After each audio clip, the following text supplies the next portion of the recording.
Hello, everyone. Welcome to the Addicted Mind podcast. My name is Duane and I'm your host, and we are on to episode 110. Today, my guest is Mary Burns, and she is the author of the book, Saving Eric, A Mother's Journey Through Her Son's Addiction.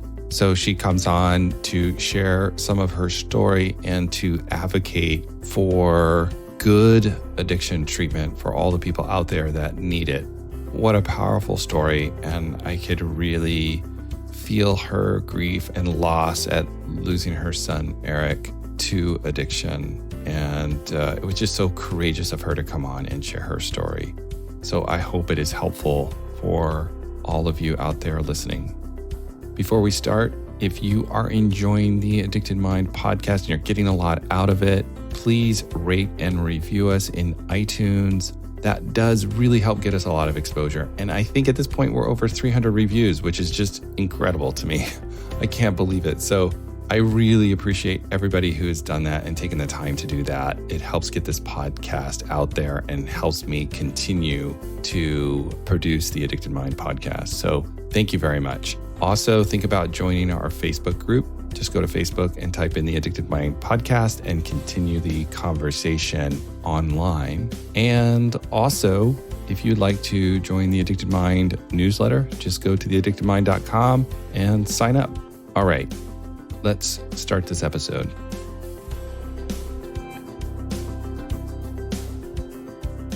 Hello, everyone. Welcome to the Addicted Mind podcast.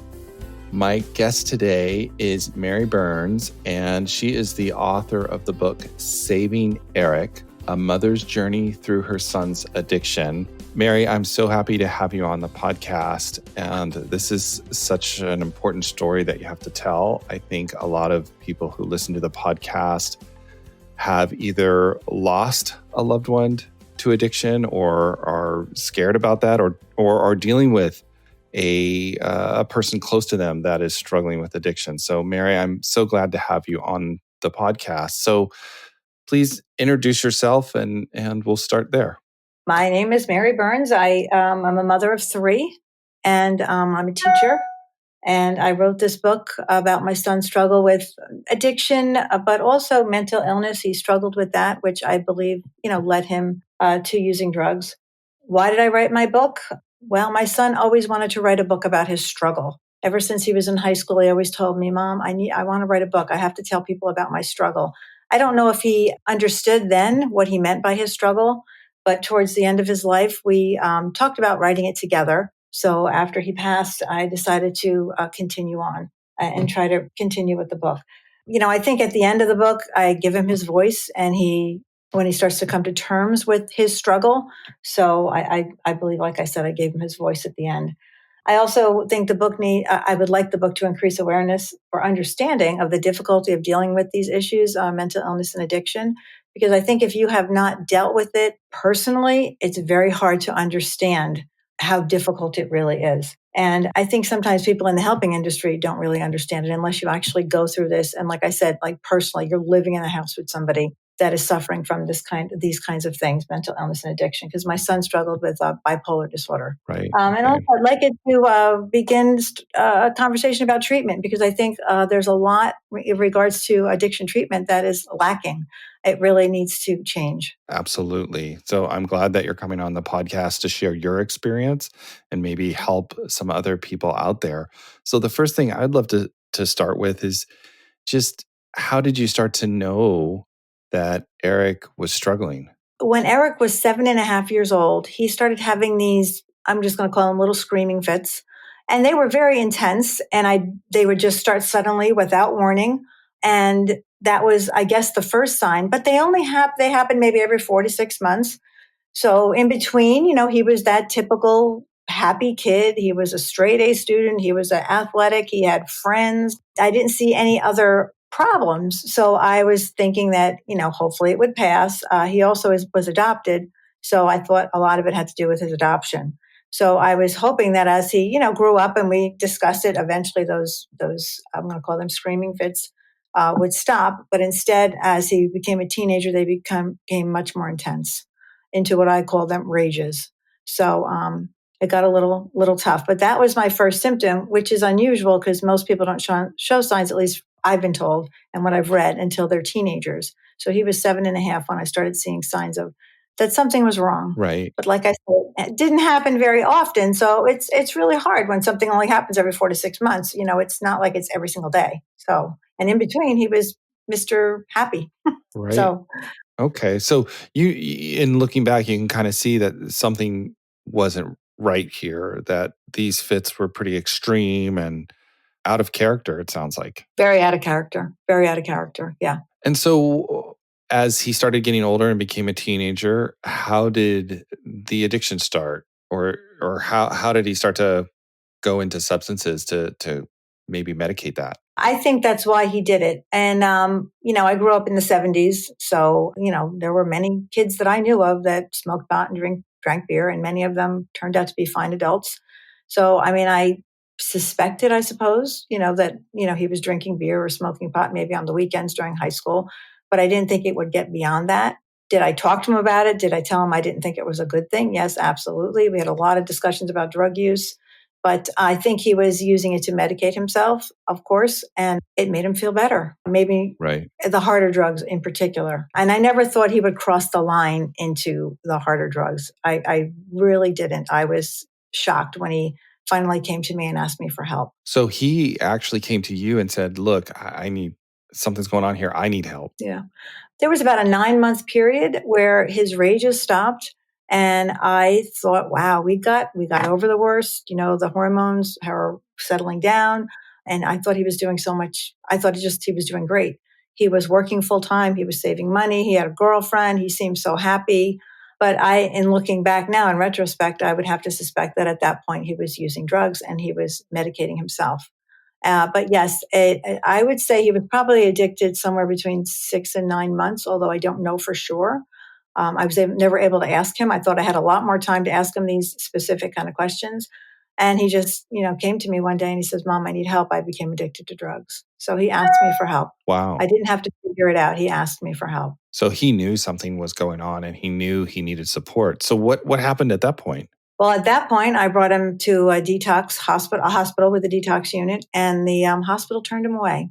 They told us that his drug habit wasn't severe enough, so they sent him home. Oh, my goodness. So one of the things that I want people to understand is that when somebody asks for help, there's just a very small window in which you have a very small window to actually really get them the help that they need. And my son asked me for help, and we were turned away. And nobody should be turned away. Treatment, as soon as somebody says they're ready and they want to get better, the treatment needs to be immediate. It needs to be aggressive. And in my opinion, it should be long-term. So we were left looking for help. I went home with them. He tried to detox at home. And then eventually I sent him to outpatient treatment because our insurance company would not, in the state of New Jersey, cover inpatient treatment. He had to go to outpatient treatment first. So you really didn't have any support? Not really. I had never faced anything like this before. Growing up, I didn't know anybody that had mental illness. I didn't know anybody with an addiction problem. So basically, I called my insurance company, right? That's why you have insurance when something happens. And I knew I had mental health insurance because, I had brought him to psychiatrists and psychologists, et cetera, throughout the years. And I knew I had substance abuse treatment. But, I knew as somebody that doesn't know anything, that's not well versed in substance use disorder, you go to your insurance company and you say, they say 30 days, we'll cover 30 days. Well, okay, so you figure 30 days is treatment, but it's not treatment. It is just part of treatment. And shame on the insurance companies for not giving you proper treatment, because most people that I talk to that have been through treatment for drugs, substance use disorder, or know of somebody or have had children, somebody very close to them, they say 30 days is not enough. Their brain is just the fog is just starting to lift, and it's not enough. So things need to change. We have an opioid crisis in this country. I'm going to say a drug crisis in this country, maybe in general. And I think one of the reasons why we have that is because people aren't getting the kind of treatment that they need. Okay, 30 days in, and then, they're not ready, so then they relapse. So maybe if you're lucky, you'll get 30 days again. But my son, my insurance company only wanted to give him another 10 days after he relapsed. Eventually, they did give in and he got his 30 days, but that still isn't enough. It needs to be. Not at all. No, it needs to be, I'm going to say 3 to 6 months at least, and it needs to be concurrent time. Okay, at least. I've been told, and I'm no expert, but I've been told by people in the field that it takes 90 days for the brain to begin to heal. So if that's the case, then why are we sending these people home in only 30 days, knowing that they're most likely going to relapse? My son was in his first treatment facility, it was down in Texas, and they had a great program for the family. So we went down, and we were told that there was a 90% chance that he would relapse, that people with an opioid addiction would relapse, 90% chance, and he got sent home anyway. Wow. Oh my God, that's so disheartening and just awful. It is awful. And, I have to always wonder, because my son, if you read the book, at the end, a month before he died, he spoke to an AA meeting, and a couple of people actually gave me CDs of his talking. So I listened to it. And he says, when I was in Texas, that was the first treatment program. He goes, I actually felt relief from my pain. Okay, relief from his pain, the pain that caused him to become addicted to drugs. So what if they had left him in that facility or allowed him to stay in that facility for another 3 to 6 months? Maybe he would have figured out how to deal with his pain, and maybe he would have healed internally, at that point. Instead, they send him home. He's not ready to deal with his pain. The drugs are still appealing to him, so he relapses. So it's very. And he doesn't have the skills to cope with that internalized pain. He doesn't have the life skills. He doesn't have the support network that he needed to be able to kind of walk through that pain and get to the other side of it. And, for most people, when we're in pain, we can only stay in pain for so long. We're trying to find a way out, and it is so difficult and painful. Yeah. That is exactly what it was with him. And he didn't know how to, I don't think he knew how to describe his pain, or I don't even know if he understood it, because I brought him to, psychiatrists, therapists, and, he really wasn't ready to open up, or maybe he didn't understand it. He used to always say life is a struggle, but I don't even know if he could have explained it. So it was hard for him, I think, to even understand his pain. And for me, honestly, he was in between his rages. He was a wonderful son. He was a great kid. He had friends. He had always a girlfriend. He was in sports. It wasn't like I had these glaring signs Right. of his rages. In between, he was fine. I only ever got compliments from people about him, and they loved to have him at their house, etc. So it was very confusing for me, because I had this child that once in a while would just explode, and then yet for the rest of the world, the outside world, thankfully, he seemed to behave. So it was difficult. And I would imagine that's so hard. And I think you bring up such an important point, because a lot of times we have this idea of what addiction is supposed to look like, this mythology of these horrible scenes of addiction, right? And everybody's just strung out. But many times people who are struggling, if you don't know them well enough, you may never even know that they're struggling with addiction. And sometimes they're silently reaching out for help and don't know how to get it, or haven't met the right person to get it, or they're struggling. But I think you bring up such a good point. Well, now that I look back in hindsight, I presume he was using drugs. And that's why, like right before he asked me for help. But honestly, I thought I had my kid back. I thought we were over the worst, and he was healing, and he was doing so much better. But no, he did not look like what I thought a person that was addicted to drugs looked like. He was working 50, 60 hours a week. He was saving money. He had a girlfriend. He had friends. He would come home. He would help me around the house sometimes. There is no look, for addiction. There's no one, you can't identify it in some people. Some people hide it well, and he hid it very well. So once he came back and he's with you, what did you start to do then? Well, we made him sign we had made an agreement with him. So he had to sign a contract that he would be home by a certain hour. He wouldn't go out every night. He would go to AA meetings or NA meetings. He was seeing a drug counselor to try to continue with the steps. But then, and that was in December, and he was great for the first month. But then a lot of his friends came back from college for winter break. And that was when he decided he wanted to see his friends again. And then, that was when it all fell apart. But in the beginning, he seems very excited, and he's like, Mom, I haven't felt this good. I can't believe I could feel so good not being high. So he felt really good. And we thought, wow, this is great. I was worried, very worried. I thought, wow, maybe we did it. And, not knowing anything about addiction, I'm thinking, okay, 30 days, I'd set him on the right path. He's good. But he wasn't. Once his friends, came home, they were all still into partying. And you know what? He was 19 years old. he wanted to have a beer with them as well, and he couldn't. And it takes him a long time. It takes him until he's in and out of treatment, I guess, into his second year, where we put him in a long-term treatment facility, which we pay for on our own because our insurance won't give him the kind of treatment that he needs, that he really starts to understand that, Mom, I can't come home. I can't hang around with my friends. I just, like he starts to understand that he needs to worry about himself. Right. Worrying about his friends and having fun. He needs to worry about himself. So but it takes time for people to come to that conclusion sometimes. So, when you're describing this, I'm thinking of someone who's really getting into recovery and starting to work hard on themselves and really starting to kind of embrace that recovery lifestyle. And then what kind of happens there? Well, towards the end of my son's life, he was living in Connecticut, and he was like a leader. He was a leader up there. People looked to him. He was doing amazing. Like I say in the book, the son that I knew I raised, I got my son back. So I thought he had embraced it fully. 4 days before he died, he told me that he could do anything with the help of Jesus Christ. Like I just couldn't believe how well he spoke, how much self-confidence he seemed to have. And then 4 days later, for whatever reason, I don't know, I can't even imagine why he takes drugs and overdoses and dies. So I don't know why. I don't know what prompted him.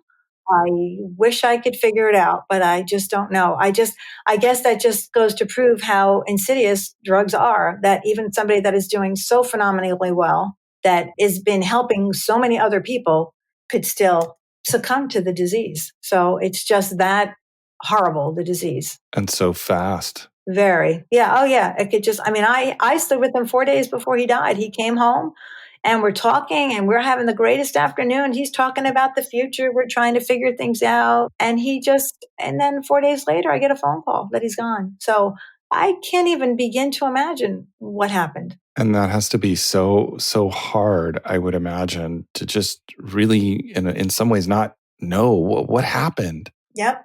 Someday I hope to see him again, and I hope that he can explain it to me, because I don't know.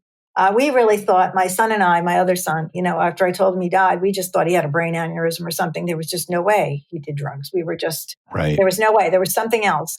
He did have the day before he died, the night before he died, he went to the doctor. He left work early, which he never did, never. And he was diagnosed with a severe ear infection and a severe sinus infection.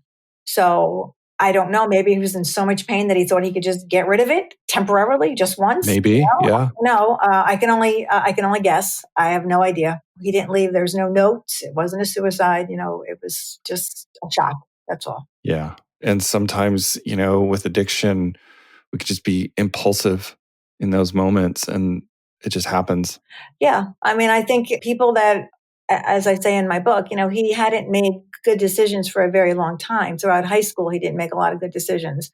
And he had a physical illness, which may have helped that along in terms of him not making good decisions. So even though he was in recovery for 11 months, they're still learning and they're still trying to understand how to, figure things out, I think. And although I would have thought that we were much closer to that and that he would never have fallen backwards the way he did. Yeah. What I would like to talk about a little bit is the grief and the loss of your son and all the grief and how you coped with it and how you dealt with it. Because I know that there's people listening to the podcast that have lost loved ones to addiction. And if you could talk to that, I think that would be helpful for a lot of people out there. Well, there's not a day that goes by, and it's been 8.5 years, that I don't think of him and that I don't get teary-eyed. I don't end up absolutely break down and cry, but that I don't get teary-eyed or choked up. He's with me all the time in spirit. How did I deal with it? I think my faith helped. I really feel like he's in a better place, and that even though I couldn't save him, which is one reason why I wrote the book, I was trying to save him. Yeah. I do believe in death, that he is at peace and he has been saved. If you read the book, I've had a lot of signs since he's died, and I take those as, Mom, I'm okay. So I take solace in that. Yeah, in your book, you talk about several dreams that you had. Can you talk about that? Yeah, the dreams were so real and so vivid that I have to think that he was there. Many years earlier, I had a friend die, and she came to a dream. She came to me in a dream, and I felt the same way. And it was the same kind of thing. I felt like he was there. And one of the dreams, he is on the couch in the living room or sitting in a chair. And and I'm asking him, what are you going to do tomorrow? What are you going to do tomorrow? And he won't answer me, or he's answering me and I don't understand him. So finally I lean over him and I said, what are your plans for tomorrow? And he just can't answer me. He just smiles and turns his head and disappears. And I just think that, he's in heaven. There are no tomorrows. He couldn't answer me. That's how I sort of interpreted that dream. Right. And the other one, he's comes down and he's giving me a big hug and he's like, Mommy, I'm sorry. I should have called somebody. Oh. And then he just melts away. So, I don't know. Oh, And Mary. there's another one where he's driving in a car, and people are coming at us and they're dressed for a marathon, and then he falls asleep at the wheel and he knocks everybody over. So I took that as, the people that were running towards us were, the demons that bothered him on earth.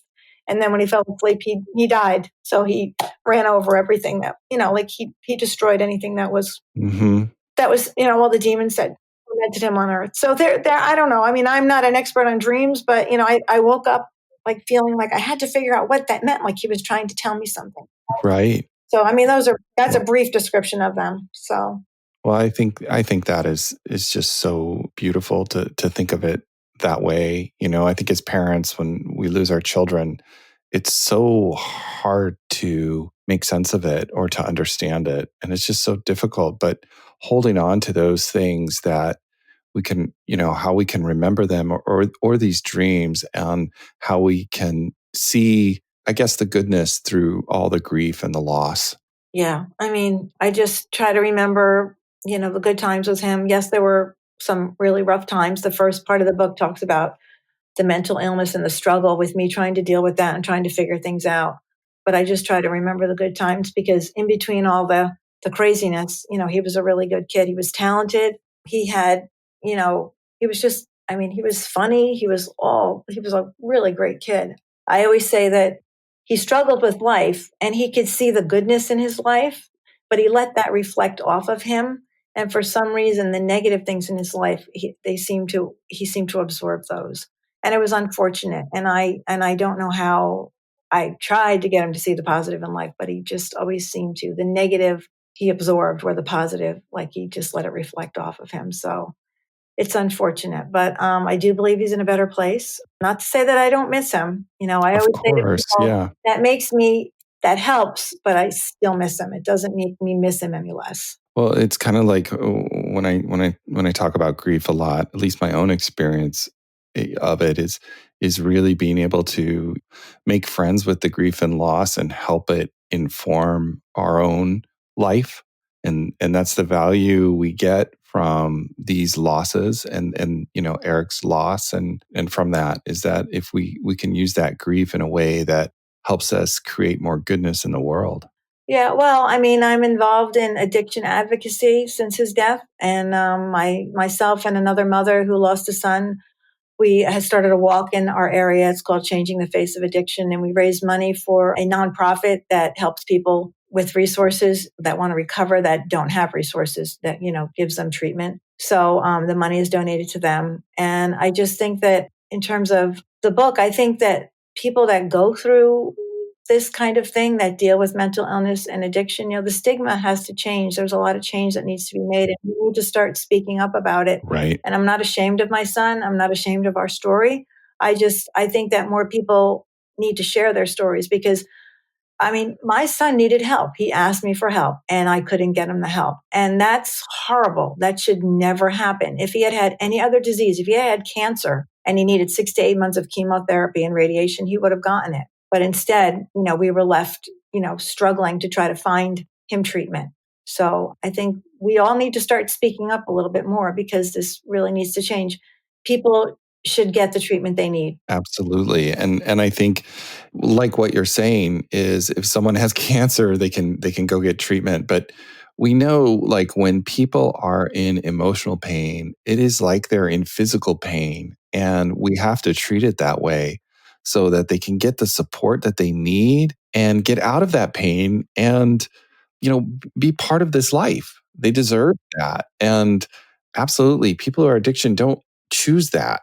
No one does. They choose to take drugs, okay, but they don't choose to become addicted to them, okay?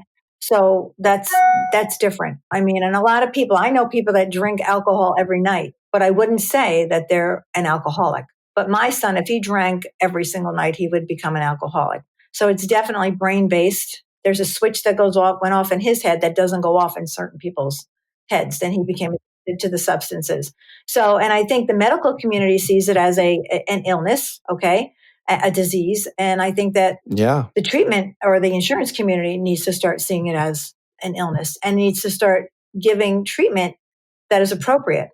And if it means, 6 to 9 months in an inpatient facility, that's what people should get, because maybe we wouldn't have the crisis that we have in this country if people got the right treatment. Maybe they wouldn't be going through this revolving door, I call it, where they're in treatment, out of treatment, in treatment, out of treatment. Maybe if we gave them the tools right off the bat for 6 to 9 months and really made the treatment intense, maybe we wouldn't have the situation that we have with the drugs, the drug crisis, as they call it in this country. Yeah, I couldn't agree with you more. I mean, when someone is addicted, they need that long-term support to give time for the brain to change and adapt and repair itself and get the tools to do that as well. And addiction is treatable, and that's what's so sad is that so many people who have this can't find the resources to get it, can't find the places to do it. And there's just not enough out there. And as a society, I don't think we're doing enough to treat addiction.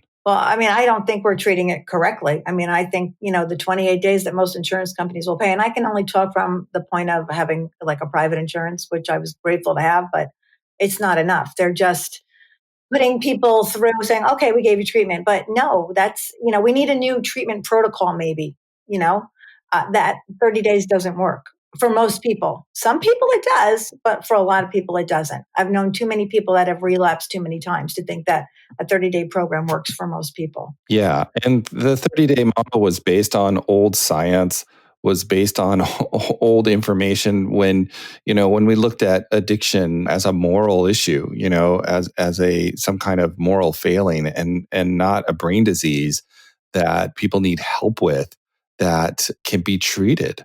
Yeah. And it can be treated, but it needs to be treated correctly. And we're not changing that old model. And we need to start changing it. And then, once the inpatient treatment is done, let's say 3 to 6 months, then people need to go into an outpatient kind of program or continue on. Because, a lot of people with substance use disorder, like my son, I mean, he struggled with mental illness. He struggled with bipolar disorder. So the more times, whenever he failed, that just made it harder for him to think he could ever get better. Because, depression was part of bipolar disorder. So that would just depress him more. So that only makes it harder for the person to get better. So we really need to rethink, I think, just treatment in general. And I hear often, well, treatment, it depends on the individual. Okay, yes. And I realize that you might modify treatment and it might be a little different for some people than others. But generally speaking, I have a feeling that if everybody was given 3 to 6 months of inpatient treatment, we'd probably have a lot better outcomes. Okay. Now, can it be so cookie cutter? No, it may not be cookie cutter, but neither is cancer treatment. I've known many people that have had breast cancer. Okay. And their chemo and radiation treatments, it's generally speaking, they have chemo first and radiation. But of course, those treatments are tailored to their specific needs and their specific kind of cancer. So yes, there could be some specific tailoring done in terms of addiction treatment. But I think overall, it needs to be that people should be given long-term treatment and then maybe with follow-up with inpatient treatment long-term, and then maybe followed later with the outpatient treatment. And yes, it can be individualized, but there's got to be a certain protocol that works. And I think it might be out there, but we're just not looking for it, I don't think. Yeah. And I think anybody who's struggling with addiction and in recovery they may need that inpatient treatment, but then they also need that long-term. And when I'm thinking long-term, I'm thinking a year or 2 years of continuous care with therapy and support groups. And maybe they're not going every single day, but they have that support network until their brain can really adapt and really get the skills set in, because a lot of times for addicts, they're in recovery and life shows up and some kind of event that's painful or difficult comes into play, and they need that extra support to walk through it in a healthy way and kind of learn how to do it. And you don't know when that's going to show up. Like you were talking about your son and an ear infection. And some of those things can, for someone who's struggling with addiction, kind of kick off that addictive thinking again. I got to get out of this pain. I can't feel this. I could just do this. And It'll be over. Yeah. yeah. And so definitely. I mean, yeah. So, I mean, in the book, I sort of go through his, treatment, and the frustration with it and how it really wasn't enough. So I'm hoping that it makes people understand that we really need to rethink it. We can't just keep sending people through, 30 days, 10 days. Oh, well, just go to meetings. I mean, meetings are great, but meetings aren't enough for a lot of people. And even the attitude, even the attitude at AA meetings, and even for some of the treatment facilities that my son was in. And one of your podcasts, I think, was about this. The prevailing thought was that you have to always hit rock bottom. Right. Well, to a 19-year-old, what is rock bottom? I mean, he is just going to keep on going. Like, don't tell him that. And he was told that by therapists. He was told that by AA people. Like, I just don't even understand why you would tell somebody that they have to get worse before they can get better. Well, I was just going to say that comes out of a lot of the older mythology around addiction treatment that came, out of early 12-step stuff when the medical community didn't really take addiction seriously. They didn't know what to do, so they just kind of ignored it. So some of these philosophies come from an old paradigm, and we're learning that some of this stuff just isn't true. You don't have to hit rock bottom. There's no such thing, and No. you can get help right now. If you want to make that your rock bottom, that's fine, but you don't have to destroy your life completely to get help. Yeah. But I think a lot of people are still telling those that want to get better that they still, I mean, that's still being told to some, maybe not everybody. It would be nice if that paradigm would change. I would think that's a great thing. I have a friend who's been in recovery for 30 years, and she's very involved in AA. She was shocked when I told her that. And she said, no, we never tell people that. We tell them that they're going down an elevator and they can get off at any floor. They don't have to get into the basement first. They don't have to go to the basement first. So I think that's a much better analogy. yes. And I think that we need to start changing that, because too many people are, at least this is 8 years ago, but if they're still being told that, especially if you're 19 years old, you don't know what rock bottom is. And why should anybody have to hit rock bottom? You should not have to get worse before you get better. If you're ready to get better, you should be able to get better, but you need the tools and you need the treatment to help you get better, which was not available for my son. Yeah. And I'm so grateful that you are putting out all of this information now to help people who are struggling, to help parents who have children who are struggling with this. And so many, I mean, I know so many people, they're dealing with they're just like Eric, they're dealing with that and they don't know what to do, and they're lost and they're scared and they're frightened. Yeah. Well, I think, the book could appeal to a number of people. I think it could appeal to parents going through the issue with a child or somebody close to them, because they won't feel so alone. I also think it might be good reading for somebody going into the field of trying to help those, therapists, because if you haven't had this type of experience, you may not really understand it 100%. I also think young kids could use it and they might identify or see themselves in my son, and maybe it would help them to ask for help and reach out. So I think it's important that we share our stories, and I'm hoping that it makes a difference. I'm hoping that it starts the conversation about treatment, and I just hope it increases understanding. So we'll see. Oh, thank you, Mary, so much. So tell me, somebody's out there listening and you'd want to tell them one message. What would you say to them? What would you want to tell them? If it was like a parent or a loved one of somebody that wanted help for substance use disorder, I would tell them to get them into a long-term treatment program. And I would tell them to fight with their insurance company, if they have insurance, to try to get it paid for, not to take no for an answer, because my son was turned away from the hospital twice when I tried to get him into a detox unit. And I think that we have to start, they shouldn't take no for an answer, and they have to really fight for what they believe their loved one needs. So that's one thing. You really need to fight for the treatment that you think your loved one needs. And I don't know, for those that have lost a loved one, I don't know. The grief is going to be there forever. I mean, eventually you'll feel better, but you'll always carry it with you. And I don't think there's anything I can say to make them feel better, 100%. But I'm just hoping that we have to start coming together, I think, to get changes made. And the only way we're going to do that is if we're not afraid to speak up, because the stigma is there still and we need to change that. So I think I think we need to all start speaking up. Definitely. And letting our voices be heard. And you putting your voice out there, I think, is going to help a lot of people. I hope so. Eric always said he wanted to write a book, and we started talking about it before he died. And I just felt there was this push. Somebody was pushing me or something was pushing me to write it. So, I started writing this when he was a senior in high school at the end of his senior year. So it's 13 years in the making. And even after he died, it was like, I got to finish the book. I got to finish the book. And then I put it down for a while and it never left me. So I just felt like it was something that I needed to do. I'm not sure why. I hope something good comes out of it. Well, I think something already is good that is coming out of it. You're here and you're sharing your story. And I think that is a beautiful thing too, because someone's going to listen and hear your story and hear Eric's story. And it's going to help people out there at that time when they need it. I hope so. Well, I'm going to hold the I know so for you. You know so? Okay, I know so.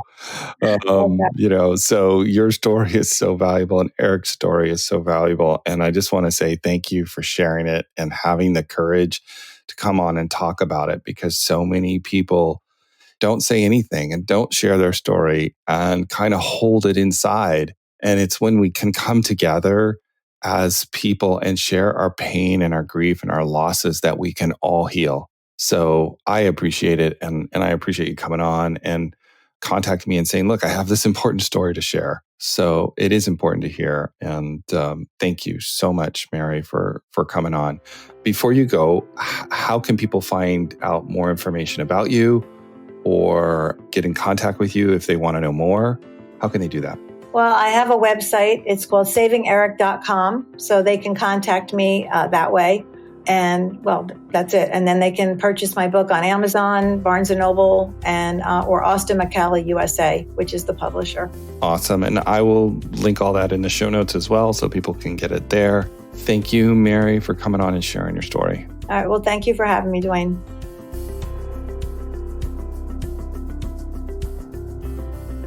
All right, everyone. Thank you for listening to the Addicted Mind podcast. Wow, I really appreciate Mary coming on and just so honestly sharing her story and her grief. If you would like to purchase the book, you can go to theaddictedmind.com/110. And I'll also have a link to her website as well, so you can check that out. Once again, if you are enjoying the Addicted Mind podcast, please rate and review us in iTunes. I really appreciate it. That really does help a lot and gets us a lot of exposure and allows me to continue to produce the Addicted Mind podcast. So I really appreciate that support. Also, if you would like to continue the conversation online, you can join our private Facebook group. Just go to Facebook and type in the Addicted Mind podcast, click join, and continue the conversation there as well. And think about joining our newsletter. Just go to theaddictedmind.com and sign up. I will let you know when new episodes are released. And if any other new information comes, I'll be sending it to the newsletter as well. So think about signing up. All right, everyone, have a wonderful rest of your day, and I will talk to you on the next episode.